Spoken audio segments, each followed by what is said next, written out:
estudos no Pacto de Nazareno. A gente tem olhado para a Escritura e olhado também para o nosso manual, orientações sobre a vida prática, sobre como deve viver aquele que é cristão, aquele que carrega esse nome de Nazareno, que é um nome tão precioso para nós. Amém? Antes de nós entrarmos aqui no slide propriamente, abra comigo em Hebreus.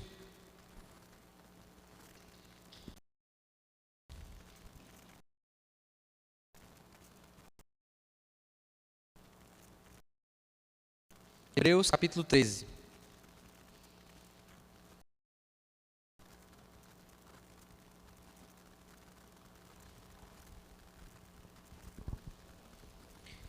Hebreus capítulo 13, a partir do versículo 1.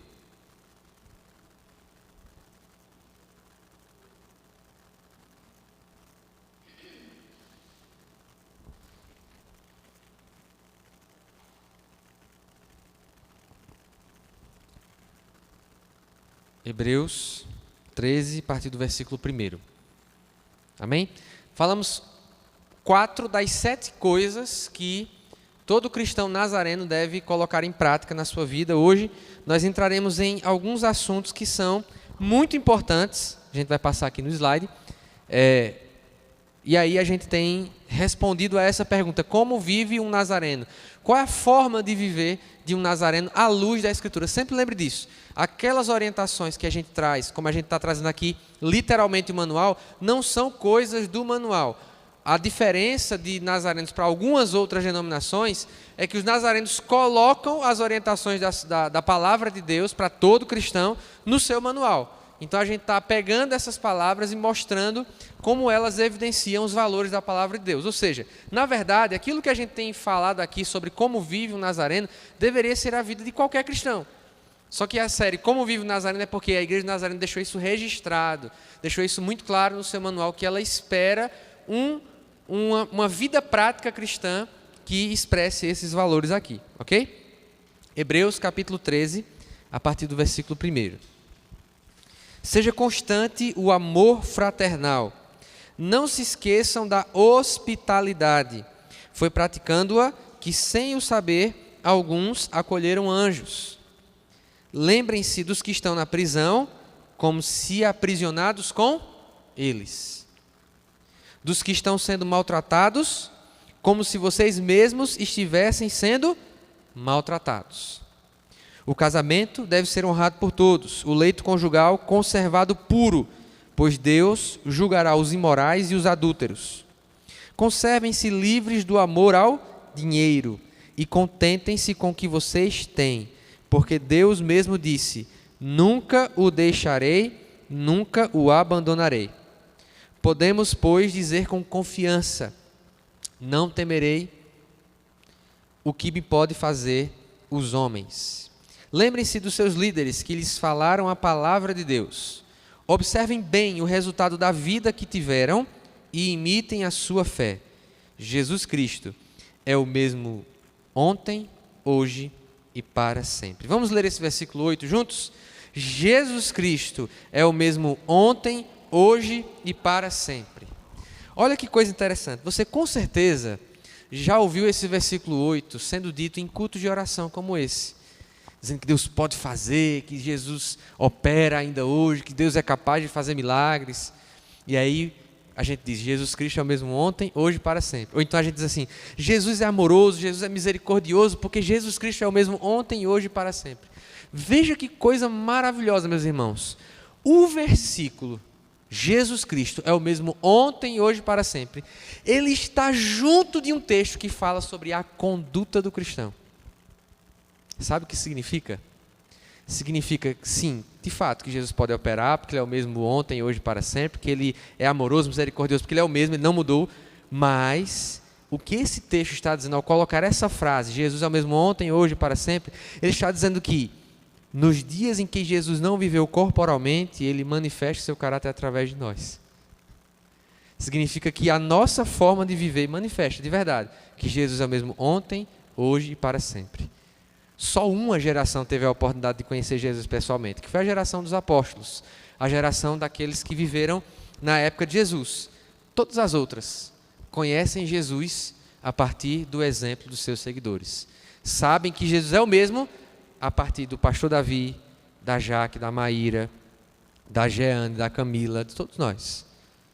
Então, sempre que você ouvir essa frase, Jesus Cristo é o mesmo ontem, hoje e para sempre, tenha em mente que Ele é o mesmo hoje e Ele se manifesta como o mesmo hoje através da igreja. Amém? Não através dos governos, não através, enfim, de qualquer outra, de qualquer outro âmbito da sociedade. Jesus se demonstra o mesmo, aquele que é misericordioso, amoroso, compassivo, aquele que perdoa, aquele que ama, através da igreja. Amém? Então, sempre que você ouvir essa frase, esse versículo de Jesus Cristo é o mesmo ontem, hoje, para sempre, lembre-se que você tem parte nisso. Você tem parte em demonstrar. Jesus continua, obviamente, sendo o mesmo, mas as pessoas, elas sabem que Jesus é o mesmo, sabem do caráter de Jesus através da conduta, da vida prática da igreja, ok? Então, eu vou passar alguns slides que a gente já viu semana passada. Começamos sobre o pacto de caráter cristão, sempre lembrando da nossa primeira mensagem. Quando a gente fala de pacto de caráter e conduta, a gente deve entender que caráter é raiz. Quem estava no primeira mensagem lembra, conduta é fruto. Nunca dá para inverter isso. A conduta é fruto do caráter. A forma de agir é fruto do caráter. Caráter é a raiz. Não dá para você, mudando a conduta, mexer no caráter. Sempre o caráter é moldado e a conduta é uma consequência desse caráter, como a gente falou na primeira mensagem e também refrisamos na segunda. Então, a gente passou todos esses pontos aqui e encerramos nesse ponto 4. Ser útil àqueles que também são da fé, apoiando uns aos outros em amor. Vamos agora para o próximo ponto. São 7 coisas que o pacto de caráter traz para aqueles que se tornam nazarenos. 7 coisas que devemos fazer. A partir da semana que vem, com a graça de Deus, vamos falar sobre coisas que não se deve fazer, até terminando essas coisas que não devemos fazer de modo direto, a gente vai falar sobre os temas que são tratados no pacto de conduta, né? Liberdade humana, aborto, eutanásia, pena de morte, que foi incluído no nosso novo manual, né, que foi aprovado no ano passado. Enfim, os temas mais específicos a gente vai trabalhar depois de encerrar essa primeira parte, ok? Então, quinto ponto, o que um nazareno deve fazer? Procurar fazer o bem aos corpos e às almas das pessoas, alimentando os famintos, vestindo os nus, visitando os doentes e os presos, ministrando aos necessitados, conforme permitirem as oportunidades e bens. E aqui tem alguns textos, a gente vai ler 2 deles aqui daqui a pouco. Então, de onde vem esse procurando fazer o bem aos corpos? Isso vem do entendimento, meus irmãos, da palavra de Deus, de que a igreja, ela não tem só uma missão com as almas das pessoas. Às vezes a igreja, ela pode se perder pregando a mensagem de salvação, pegando aquilo que é o principal, que é a salvação das almas, aquilo que é o fundamental, e esquecendo dos corpos das pessoas. Esquecendo que aquele que ouve a mensagem, ele tem estômago, sim ou não? Aquele que ouve a mensagem, ele tem um corpo para vestir. Ele é uma pessoa do ponto de vista integral. É atribuído a Wesley esse termo, que é o nosso antecessor teológico, esse termo salvação integral.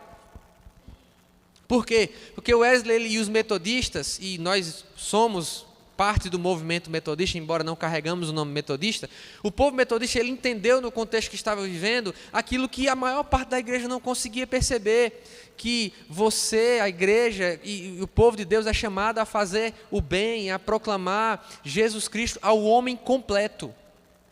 O homem tem uma alma, o ser humano tem uma alma, mas ele também tem um corpo. E aí o manual ele nos orienta a procurar fazer o bem aos corpos e às almas das pessoas. Parece que a minha miopia aumentou, mas é porque está um pouco embaçado mesmo, viu a letra aí. Aos corpos e às almas das pessoas. Ou seja, nós como igreja precisamos ter uma preocupação integral. Tem áreas, tem questões que deveriam estar na nossa preocupação como igreja. E volto a dizer, essa expectativa é para todo nazareno.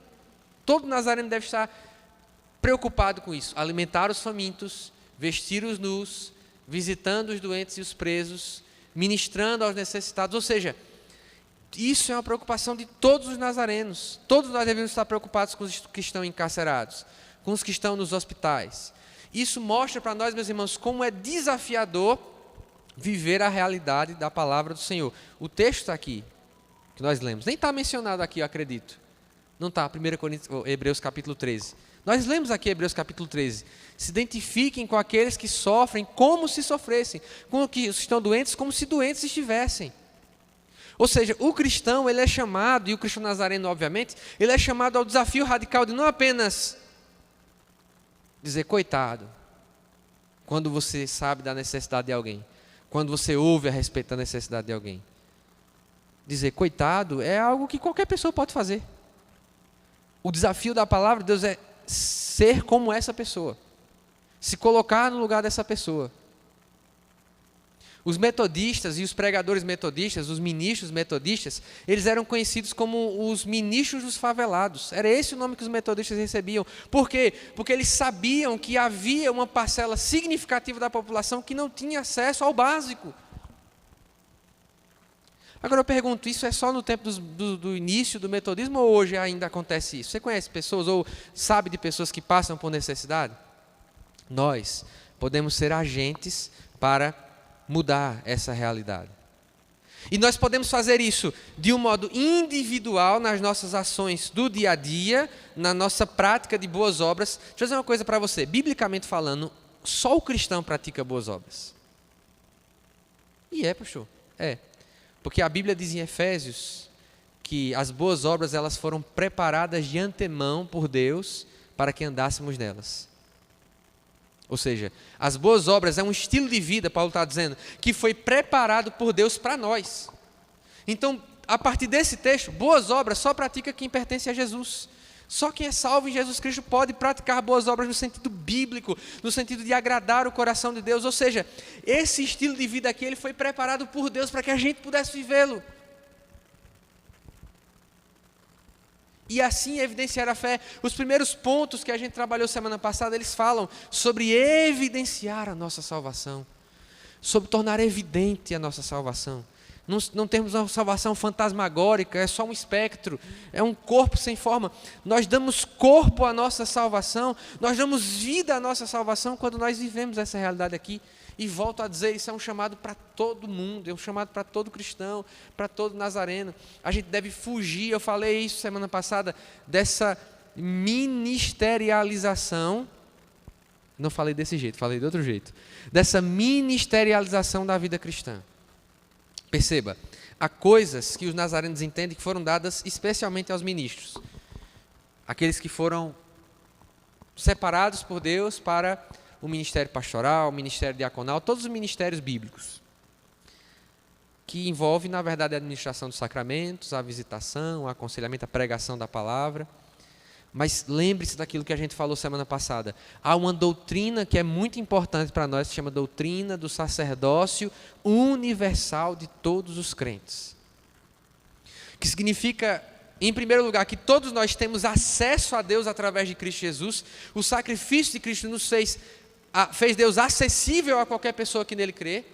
Mas significa também que, como ministros e ministras do Senhor, nós podemos fazer todas essas coisas aqui. E às vezes há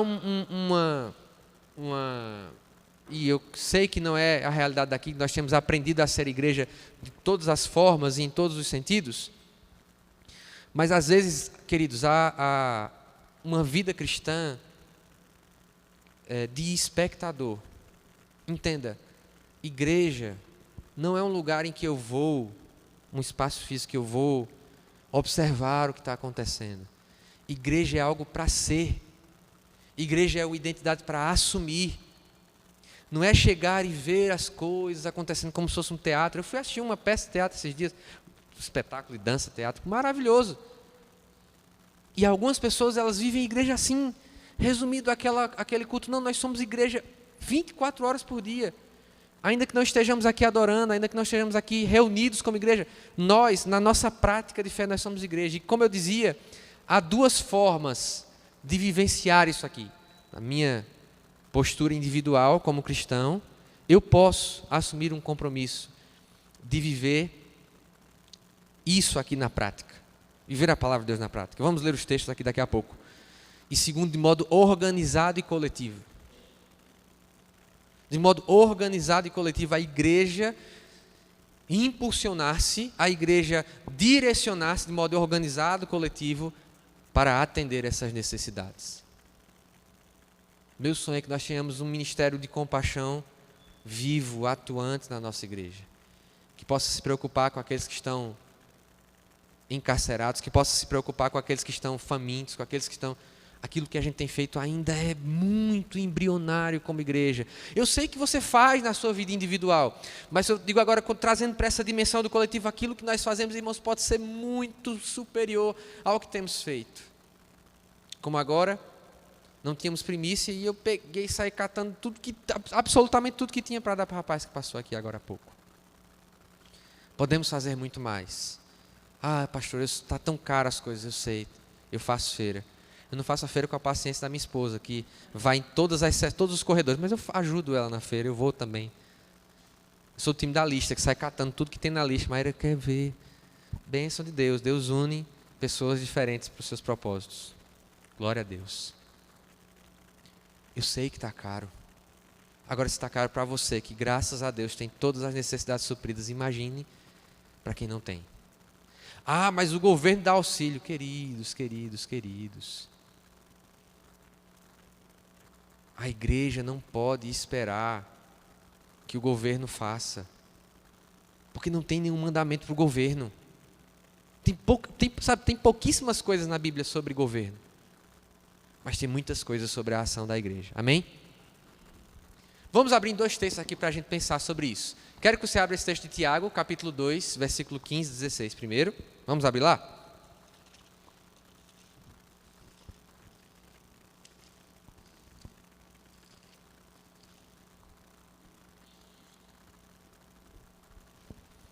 Li Tiago hoje.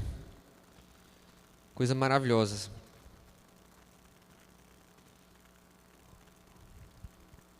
Vamos ler a partir do versículo 14. Tiago 2, a partir do 14.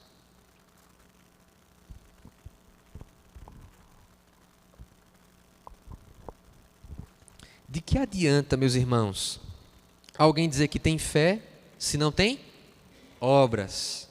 Acaso a fé pode salvá-lo? Se um irmão ou irmã estiver necessitando de roupas e do alimento de cada dia, e um de vocês lhe disser: vá em paz, aqueça-se e alimente-se até satisfazer-se, sem porém lhe dar nada, de que adianta isso? Como diz a música, né? Como diz a música da MPB, são palavras, apenas palavras. Assim também a fé por si só, se não for acompanhada de obras, está morta. Amém? Então vejam esse texto. Quero ler esse texto também de 1 João, capítulo 3. Um pouquinho mais à frente, você vai abrir aí 1 João, capítulo 3.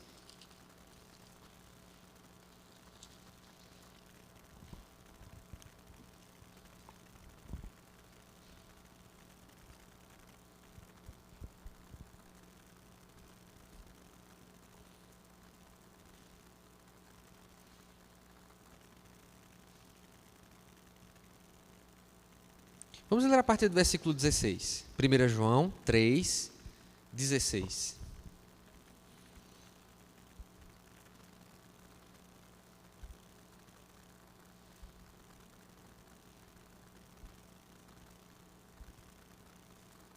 Diz o texto: nisto conhecemos o que é o amor. Jesus Cristo deu a sua vida por nós e devemos dar a nossa vida por nossos irmãos. Se alguém tiver recursos materiais, tem dizendo aqui muito, pouco, absurdamente, quem for milionário, tem alguma coisa aqui? Se alguém tiver recursos materiais. Todos nós, muito ou pouco, temos recursos materiais, sim ou não? Pronto, se alguém tiver recursos materiais, então serve para todos nós, para o milionário e para o assalariado. Se alguém tiver recursos materiais e vendo seu irmão em necessidade, não se compadecer dele, como pode permanecer nele o amor de Deus? Pergunta, na verdade, como pode permanecer nele o amor de Deus?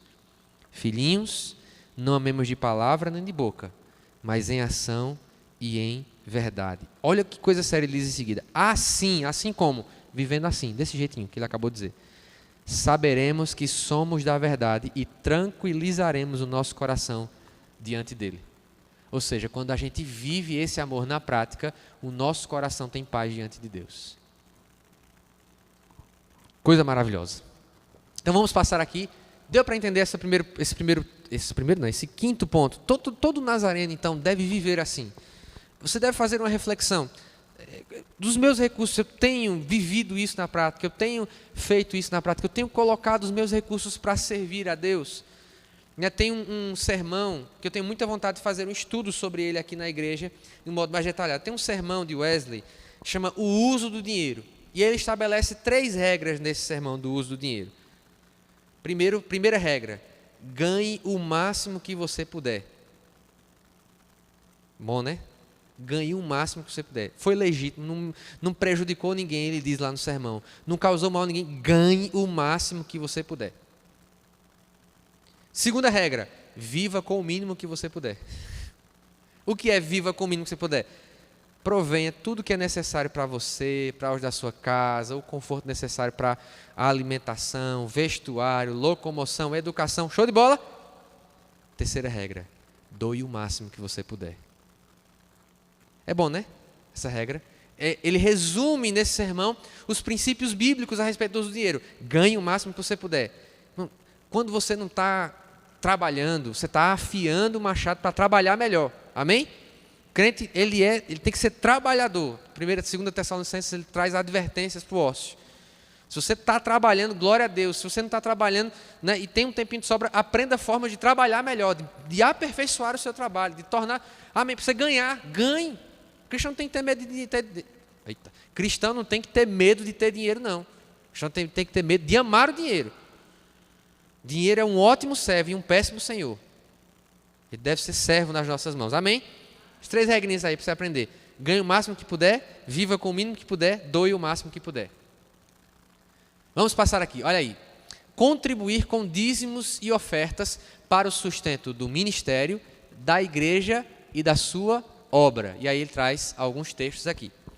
Sempre que a gente fala no assunto de dízimos e ofertas, e aí tem um ponto do Pacto de Conduta só sobre apelos financeiros, nós louvamos a Deus porque a Igreja do Nazareno, nesse assunto das finanças, ela é uma igreja equilibrada, queridos.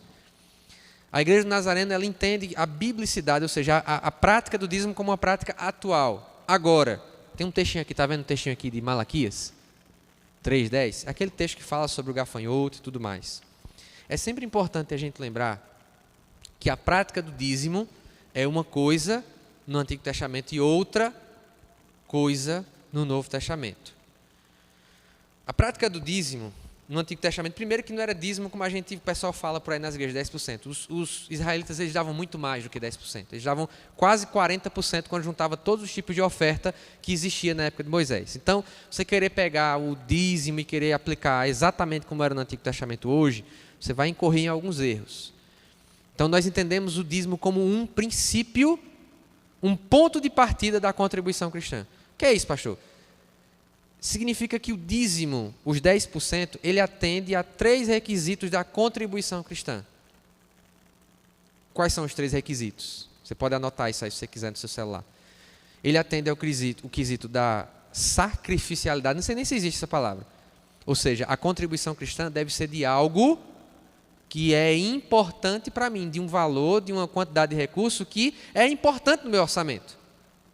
Regra da sacrificialidade, ou seja, a minha contribuição ao Senhor, ela precisa representar algo daquilo que eu recebi. Não pode ser a sobra. Lembra da passagem em que Jesus contempla as pessoas ofertando e eles, esses aí deram de sobra, daquilo que estava sobejando. Ou seja, a contribuição cristã, enquanto a viúva deu daquilo que era importante para ela, era significativo. O dízimo, ele tem aplicação para a vida da igreja como princípio, porque ele atende esse princípio de que ele é significativo. Segundo, periodicidade. Então, os dízimos, eles são trazidos com periodicidade, primeiro porque a vida humana, de um modo geral, ela vive esse critério da periodicidade. O mesmo acontece com as necessidades do reino, da igreja, eles são periódicos. As necessidades da igreja local são periódicas, as necessidades da obra da igreja, como tem dito aqui, né? elas são periódicas, e o dízimo também atende esse critério da periodicidade. O dízimo também, como princípio, ele atende o critério da proporcionalidade. Ou seja, cada um contribui de acordo com a sua possibilidade de recurso.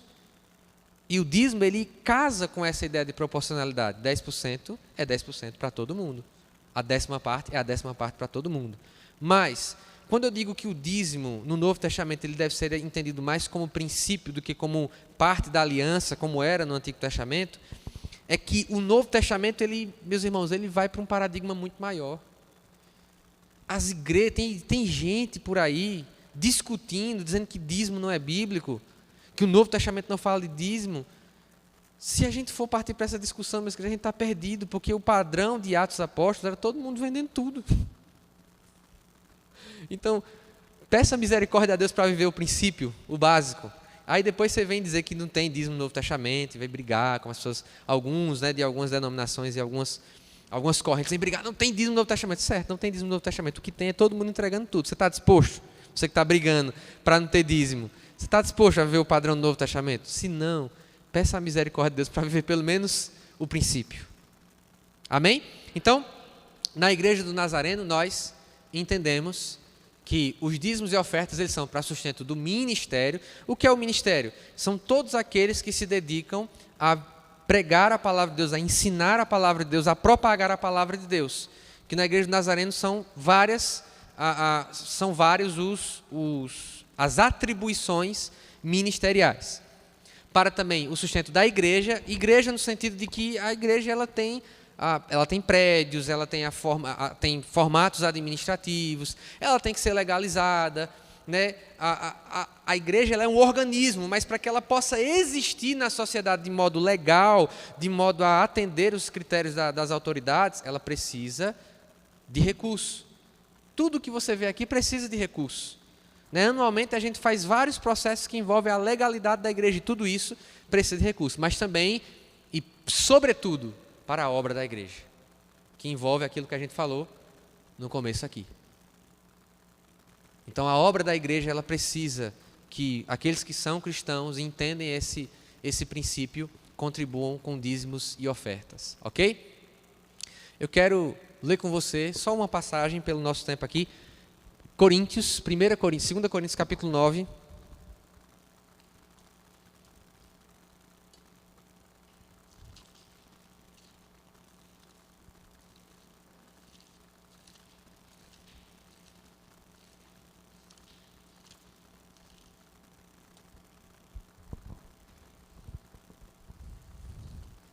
Um texto muito claro sobre a contribuição.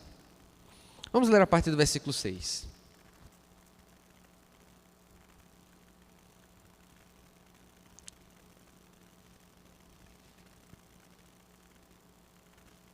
Aqui Paulo está tratando de uma oferta que estava sendo levantada para os crentes da Judéia, né? Estavam passando por uma situação de aperto, e aí irmãos de outras igrejas estavam levantando oferta para abençoar, para cuidar da igreja de Jerusalém.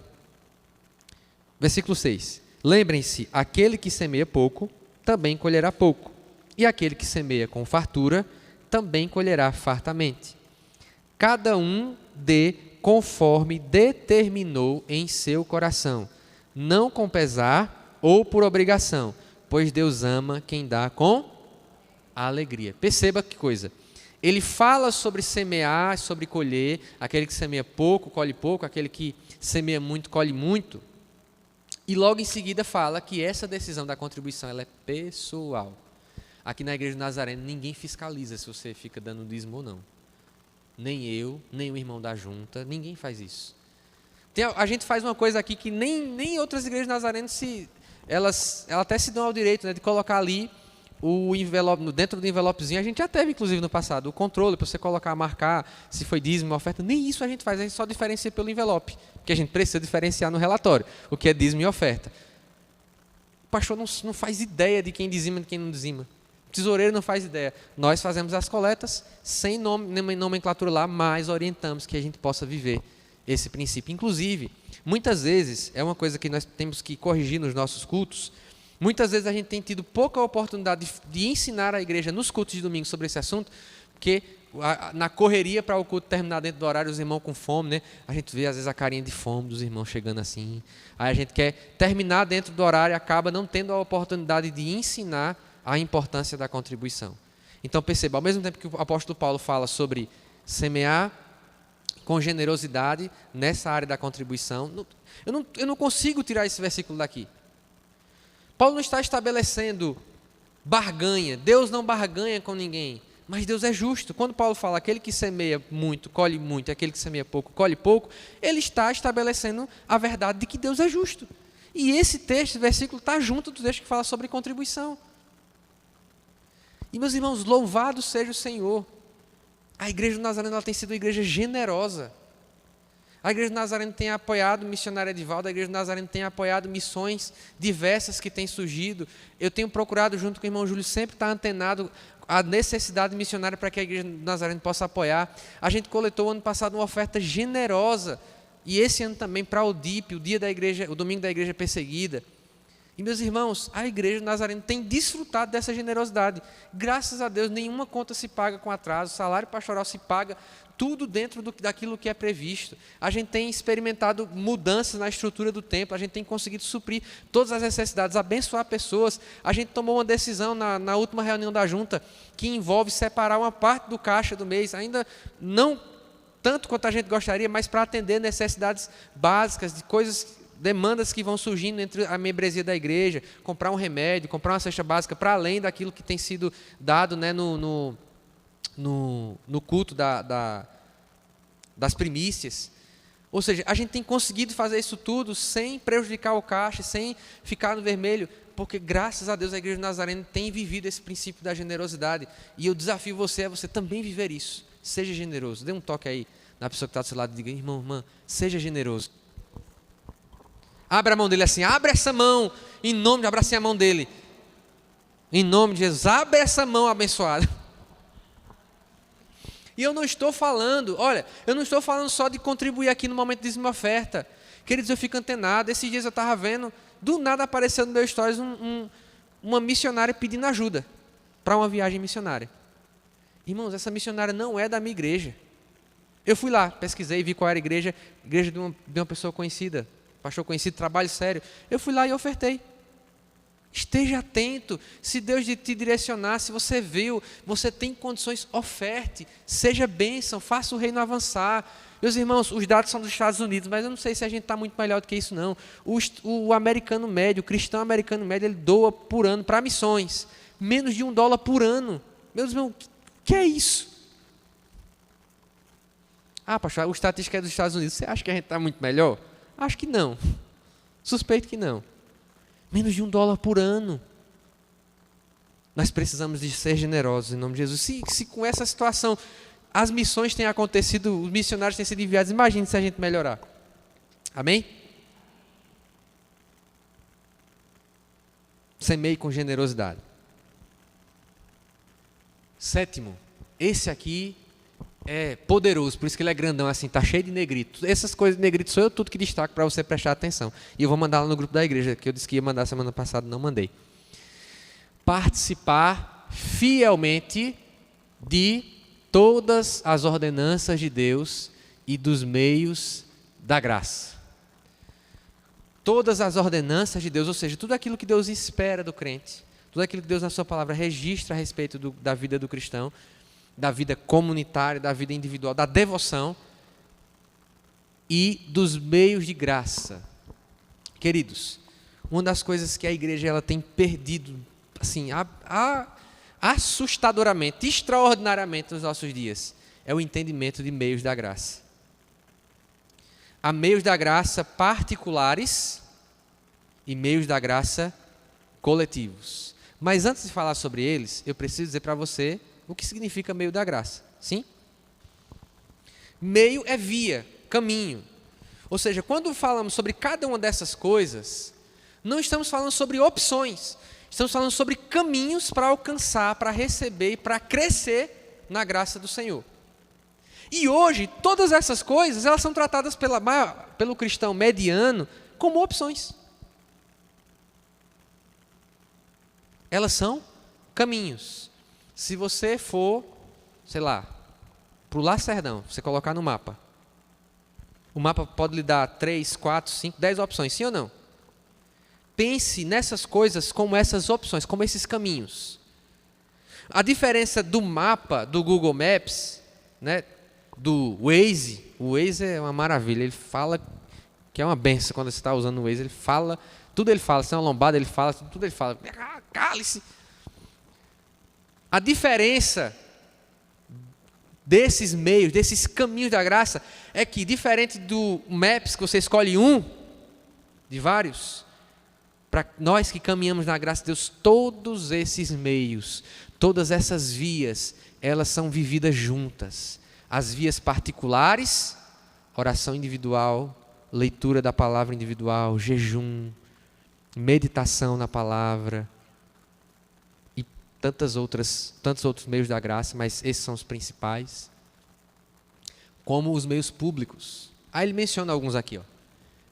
Deus e dos meios da graça, incluindo, ou seja, tem outros fora esse, mas esses são os principais. A adoração pública de Deus, Hebreus 10, 25, não deixemos de congregar segundo o costume de alguns. Ou seja, congregar, que para muitas pessoas tem sido a opção, a palavra trata como uma necessidade, como um caminho para crescer na graça de Deus. Nós crescemos na graça de Deus quando participamos da adoração pública. O ministério da palavra, ou seja, a pregação da palavra é um meio de graça. Através da pregação da palavra, a igreja é edificada. Eu espero que você esteja sendo edificado, né? Através da pregação da palavra. Se não tiver, eu tenho que ajustar alguma coisa, preciso corrigir. Né? Atos capítulo 2, 42, que menciona que aquela igreja ali que estava nascendo, ela permanecia unânime no templo, nas casas, partindo pão e firmada na doutrina dos apóstolos, aquilo que era pregado, naquilo que era ensinado. Isso é meio de graça. Nós crescemos através do ministério da palavra. O sacramento da ceia do Senhor. Ou seja, parece uma doidice o que eu vou dizer aqui agora, porque ninguém fica contando isso, né? Mas quanto mais você participa da ceia do Senhor, do modo correto, obviamente, né? Com o coração correto, de acordo com as orientações da palavra de Deus, mais você cresce na graça. Não é uma encenação que a gente faz aqui.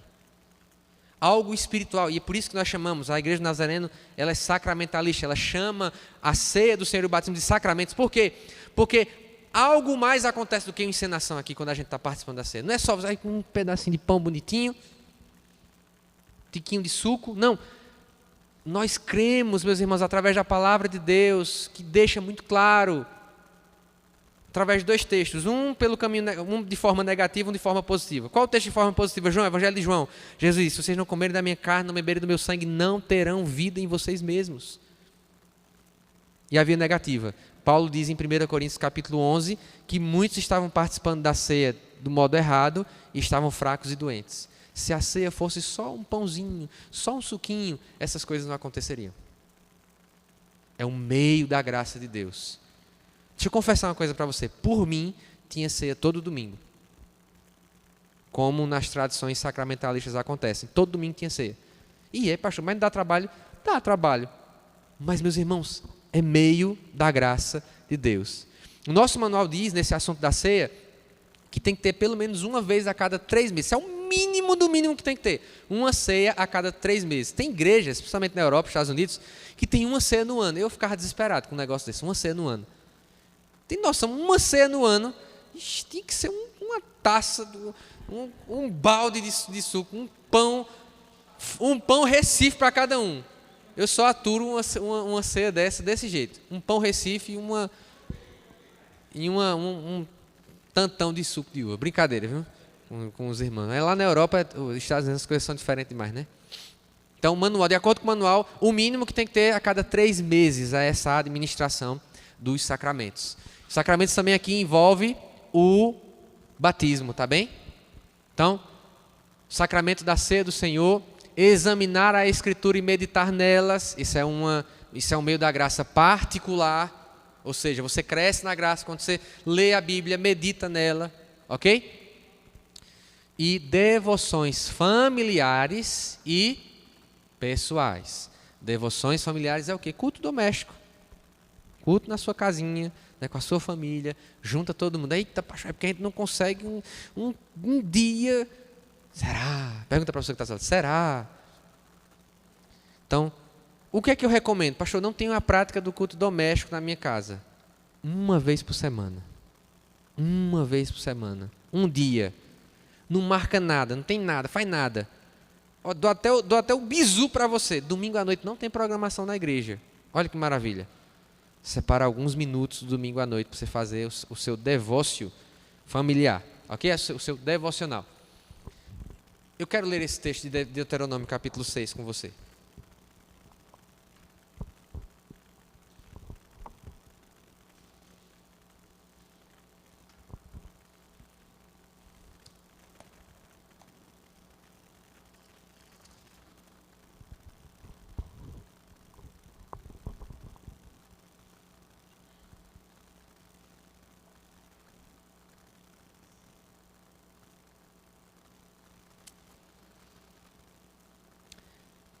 Deuteronômio 6, vamos ler a partir do versículo 4.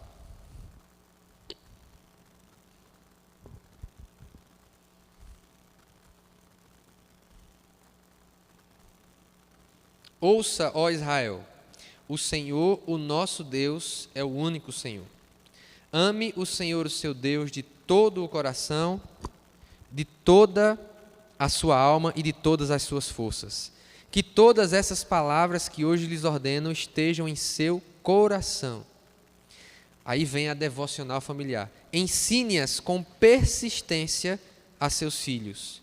Converse sobre elas quando estiver sentado em casa, quando estiver andando pelo caminho, quando se deitar e quando se levantar.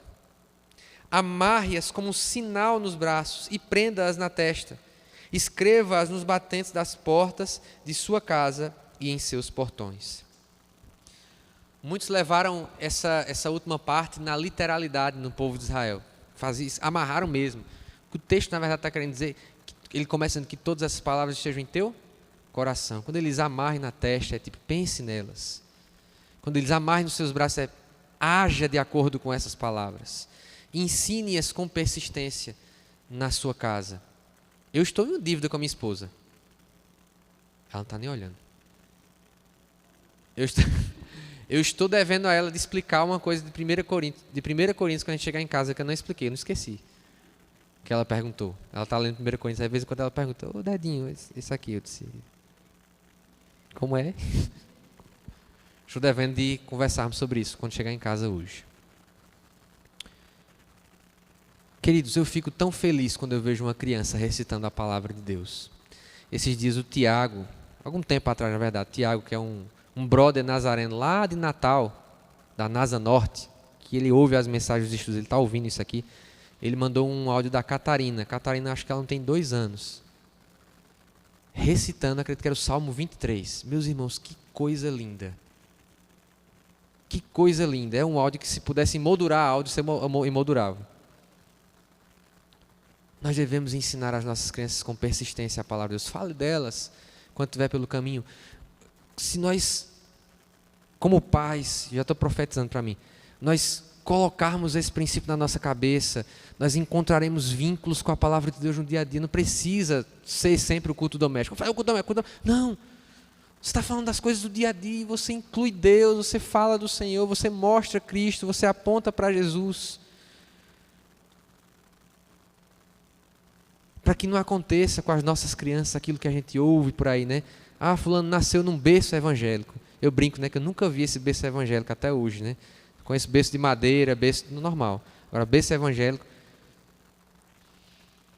Nós cremos, obviamente, que Deus é um Deus que faz aliança com seus pais, com seus filhos, com os filhos, que é o Deus que se revela aos filhos. O Jesus, né, que quando veio, voltou o coração dos pais para os seus filhos, dos filhos para os seus pais. Nós cremos em todas essas coisas. Agora, quando a idade da consciência chegar, os nossos filhos, eles terão aquilo que foi ensinado para eles, aquilo que foi vivido perto deles. Amém? Então, que nós possamos colocar em prática todas essas coisas. Passou? Tá, acabou. Semana que vem nós vamos então trabalhar sobre aquilo que um nazareno não deve fazer. Pergunta para quem está do seu lado, o que é que um nazareno não deve fazer? Pronto. O nazareno não deve sair desse culto hoje sem dar um abraço no irmão. Fique de pé.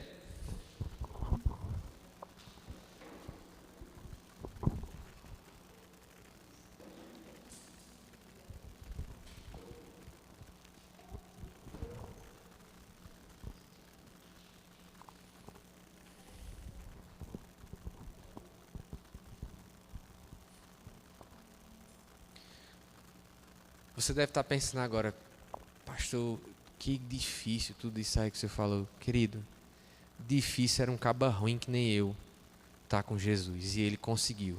Ele fez. Difícil era você, cheio de pecado, mais sujo que pau de galinheiro. E Jesus te sarou, te perdoou, te limpou. Isso era muito mais difícil. As boas obras foram preparadas por Deus para que nós andássemos nelas. E eu repito aquilo que a gente tem sempre dito. 1 João fala, os seus mandamentos não são pesados. Essa é a nossa vida. Essa é a vida que Deus preparou para nós. Vamos orar? Senhor, nós queremos te agradecer, ó Deus, por esse tempo, ó Deus, de meditar, ó Deus, não no manual da Igreja do Nazareno apenas, mas meditar, ó Deus, naquilo que é a expectativa da palavra do Senhor para as nossas vidas, Pai.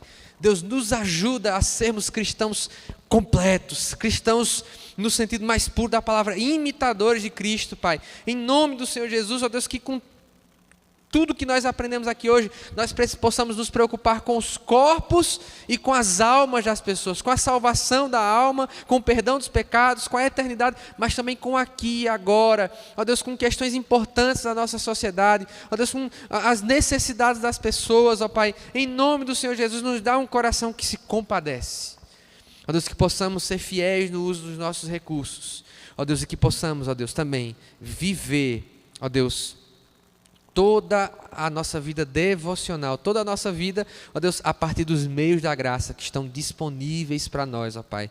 Ó Deus, que possamos enxergar isso não como um fardo, mas como a vida de Deus para nós. Como, ó Deus, o presente do Senhor.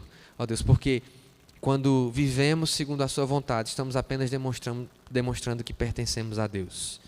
Ó Deus, nos abençoa nessa noite, ó Deus, nos leva em paz para as nossas casas, ó Deus, em nome do Senhor Jesus, que cada um desses estudos nos empolgue, ó Deus, porque é possível viver uma vida que agrada ao Senhor, que cada estudo nos impulsione a mudar, a corrigir, a crescer, a avançar, que a gente não fique estagnado, mas que a gente olhe todos os dias para essa vida, para esse ideal, para essa, ó Deus, perspectiva que é colocada diante de nós e dizer, eu vou viver isso, eu vou andar nesse caminho, eu vou me colocar disponível para viver essa verdade de vida e Cristo seja conhecido em nós, porque Jesus Cristo, Ele é o mesmo ontem, hoje e sempre será o mesmo, Pai.